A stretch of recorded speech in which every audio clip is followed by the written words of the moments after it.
ইন্না সাকরাতা লাযিমা লা তুলকা মিন শাফিরি জাহান্নাম ফাতাবি লাকারিহা বাদা সাবিনা।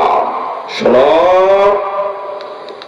জাহান্নামের মুখের উপরে বিশাল একটি পাথর, 1 কোটি মণ ওজনের একটি পাথর যদি ছেড়ে দেওয়া হয়, নিচে যেতে সময় লাগবে 70 বছরেরও কিছু বেশি।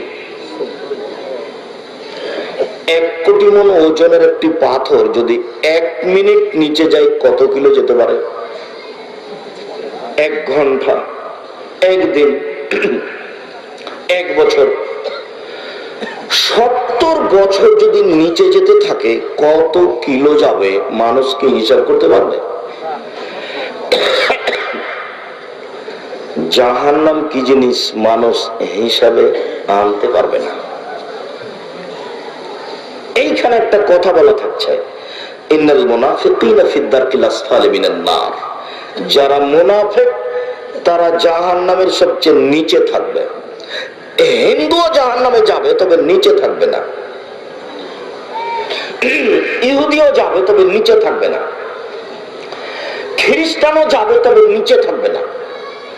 মুহাম্মদ সাল্লাল্লাহু আলাইহি সাল্লামকে যারা মেনে নেয়নি, মেনে নিচ্ছে না, পৃথিবীর সবাই জাহান্নামে যাবে, মেনে নেওয়া মানুষ ব্যতীত।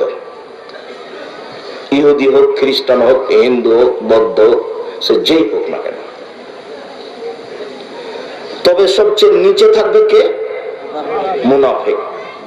মুনাফিক কে? যে মিথ্যা কথা বলে।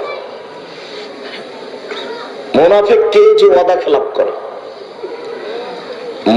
মুনাফিক কে? যে ঝগড়া করলে অশ্লীল ভাষা মুখে ব্যবহার করে, সব সময় খারাপ কথা, সব সময় অশ্লীল কথা।